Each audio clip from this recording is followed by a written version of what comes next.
The unemployment rate dropped by 0.2% last month, but is this a false representative of the state of the economy, given that these figures take in the job seeker subsidy?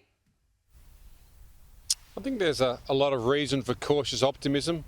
The economic plan we put in place is clearly working. Unemployment at 5.6, when we forecast through Treasury at the end of last year, it would be 7.5 or thereabouts.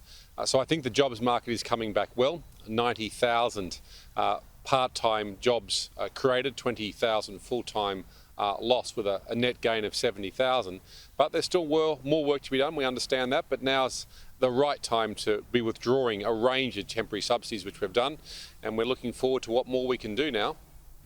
The government has tied our economic recovery on the COVID vaccine rollout. Given our rollout is delayed, how can business be confident in our economic recovery?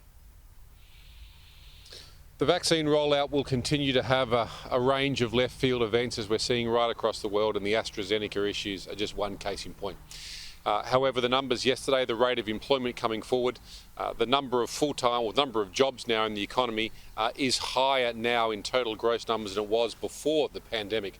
I think we're one of only a few countries, if the only country in the developed world, that has that claim. So it shows that our economy is coming back, as long as we continue to be sensible and sound on how we manage state borders, on how we do tracking and tracing, and as we continue to work together with states and territories. So I'm highly confident that as we continue to cooperate well across governments, that we'll continue to see the economic recovery that we're planning for and we're building into continue.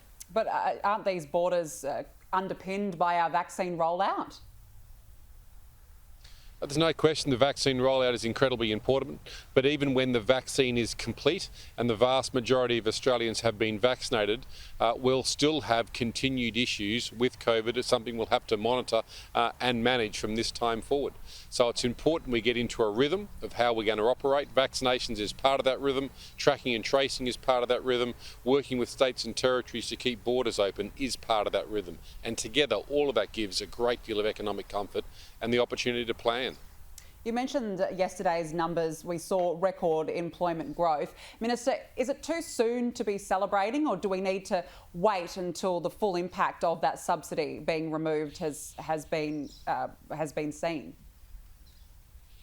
Well, there's no celebration. There's a cautious optimism. It's a checkpoint in time to say our economic plan is working, but there is a lot more to do.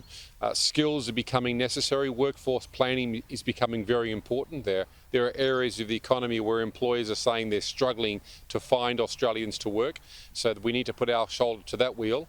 However, the signs are positive. There are a lot of Australians, though, doing it tough. There are a lot of industries that continue to struggle, so we need to be cognizant of those, and we need to be working together still. It's a long way to go as we exit from COVID and move into our post-recovery phase. Minister Stuart Robert, we have to leave it there. Thank you for joining me this morning. Thanks very much.